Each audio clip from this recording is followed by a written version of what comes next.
today we start the tank cleaning process. Whilst we were away, we had a few problems with the starboard tank.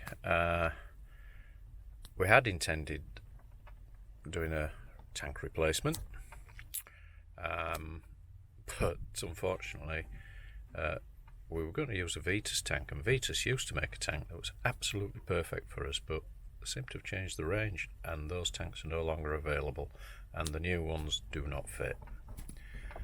So we're having to first of all resort to cleaning our tank. What I'm doing now is I'm taking the return off the port engine, so return to tank, and I will connect this hose to this, then I can close this side up because that hose will then go to the return out of the auxiliary pump. So we'll be pumping out the starboard tank through the rake oil filter and back to the port tank return, and that will drain the starboard tank. And we've got about a quarter of a tank of diesel in there. So what we've done there now is we've connected the auxiliary pump, so that's got the feed from tank on starboard to the outlet is the return on port, so that will just pump and transfer the fuel, and it will go through the rake oil filter, so it'll be pre-filtered into the tank. So there we are, that's the pump running, so that will be gradually transferring the fuel from starboard to port. So in the meantime we can now open up to get to the top of the tank on the starboard side. Now our fuel tank, starboard fuel tank, resides behind those cupboard doors, and then behind the structure that's behind those cupboard doors, which is the double berth. So first of all, what we have to do is remove the double berth, and just like as if by magic, that's the bed gone. So now we've got a nice big hatch to get in to the top of the fuel tank. And there's the top of the starboard fuel tank. And this is the problem.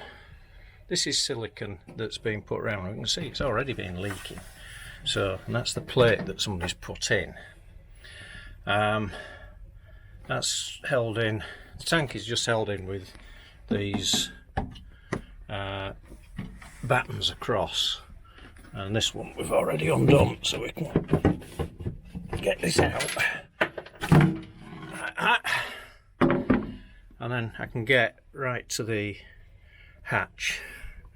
It doesn't go full forward, so might be a bit of messing about in there, but we'll clean all that lot off and then remove that hatch. Surprise number one is I've just removed the first layer of silicon, and there's a run of weld down there. Not quite sure why that is. Well, let's carry on a bit longer. And our little madam is come down into the bowels. Don't know where she is because I can't see down there, but she keeps walking around here in where all the tanks are and having a good nosy. Killing her curiosity, fingers crossed. So we've got all the bolts off, and we've cleaned 3 edges of the plate. I can't get to the far edge of the plate, but next, and that'll be, oh no it isn't. There we go, and there's one of the baffles, and yes, the silicone all splattered all over the place. So what's happened is, this is silicone that's been used as a gasket between this face. Whoever did the job has aluminium welded a piece of aluminium on to thicken this up so he could drill and tap it, and then he's used stainless steel as the cover plate, probably because he didn't have any aluminium. And then he's used silicon on as a gasket. So, and it's that silicon that's dribbled down and in to the tank, and I bet I've got bits of silicon. I can see debris in there. Some of it might be bits of bug, diesel bug, but it's all sat in the bottom of that tank.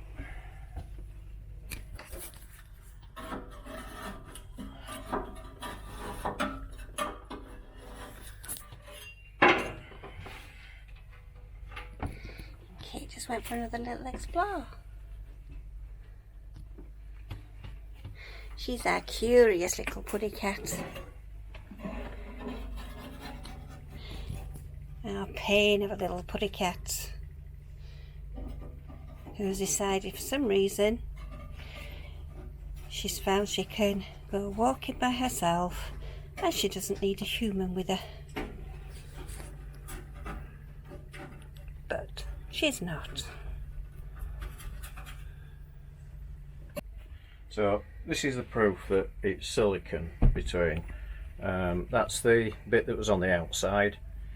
That was trapped between the plates, and there we are. It's all one piece, is that. So it's not a separate bit of rubber that's been used. It is all one length of glob of silicon, and so yeah, not only has it come out, it's gone in.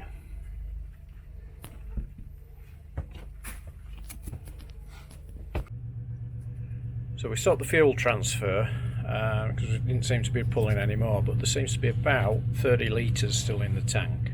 So what we've done, we've just drained the Rayco, and I'm just going to blow back just to see what we've got left in the tank. We've taken some video inside the tank, and we can see that the feed pipe is still submerged. So I'm just going to blow back. I can hear it. That seemed all right. Well, that definitely came through. Yeah, that's pretty clear. Just 1 second. I'm just going to go down and take the camera with me. And let's see if it does anything in here. Let me just put the light on so we can see. Okay, when you're ready? Yeah.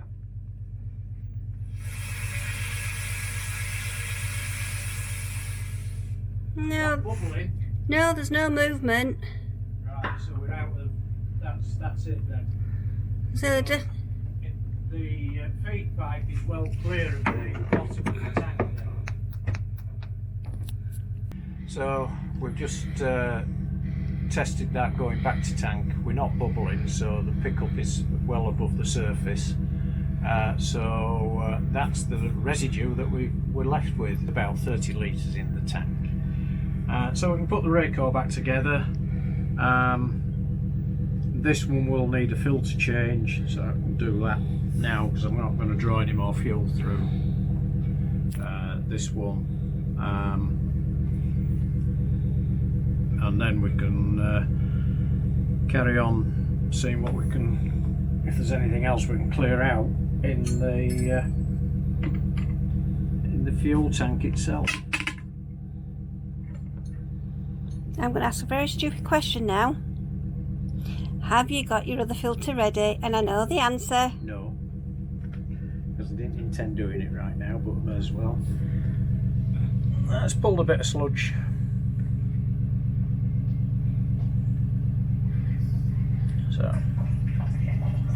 So we're now refilling this tank. You hear it dribbling back in. We've given it a scrape out. We've got some bits of silicon out of it. Some black staining on the bottom. Not getting anything else out really, so we'll just refill and see how that goes.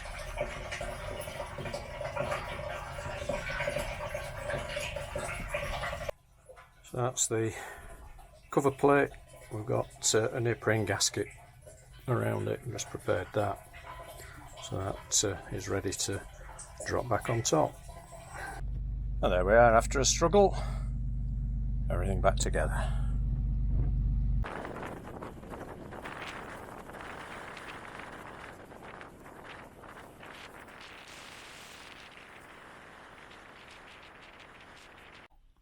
Now, we've been getting a bit of a fuel leak on the starboard engine.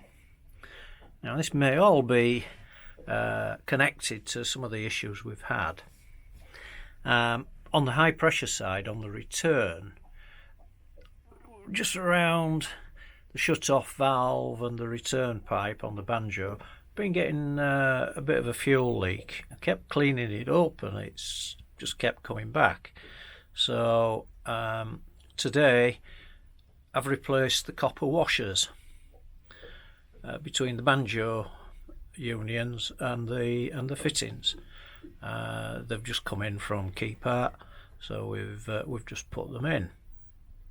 And that's the bag of washers. And that's the copper washer, a new one. Now that high pressure side uses 4. So I've got plenty of spares, enough for the other engine. But what we've found, after I've taken the washers out,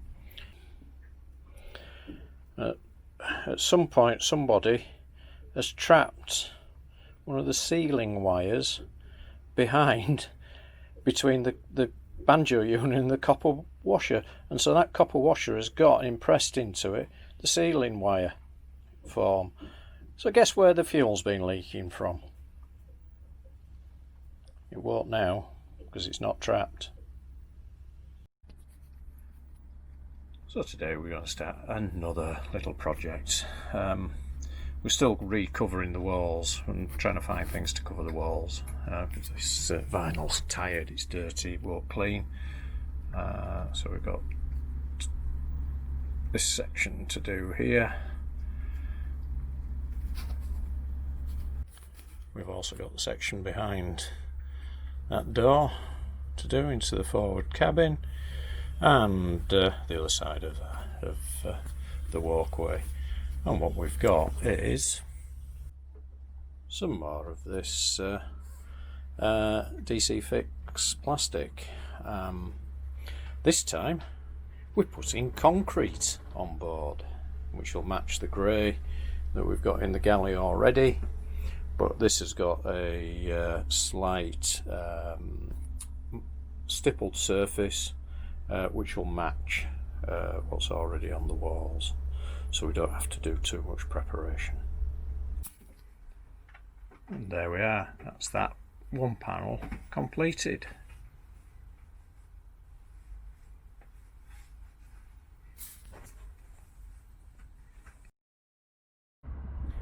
Hi guys. Well, it's November the 5th, and unfortunately we've gone back into lockdown. We're back in lockdown now for 4 weeks. What that means is no further boat movements. So we've had a reasonable year. We got away. We got up to the Farne Islands, but came back, and now we're back in Hull, as you all know. We'll be here now right through the winter, and hopefully next year we'll have a solution to this terrible virus. We will scale back a little bit on our videos. Trying to do a weekly video is very difficult, so we'll drop back to try to get a video out a month during the winter period, and then hopefully, as I say, next year we'll start travelling and get something of interest. I think it's important that we keep interesting videos going and not just, well, we're here, we do this, we do that. I'd like to say a great big thank you to everybody that has subscribed. Please, when you see our videos, do subscribe. We do these for free, we don't get paid, subscribing does help, and we may eventually get to somewhere where YouTube will pay us, but I very much doubt it. We do this for the love of it. But subscribing does help us. So thank you for watching our videos. We've enjoyed what we've done this year, even though it was only 500-600 nautical miles we got under our belt, but we have enjoyed it. Please do press the like button and ding the reminder so that when we do put another video out, you get a warning to say it's there and there's something to see. So we'll say bye for now. Do stay safe. Enjoy what you can do and look after other people.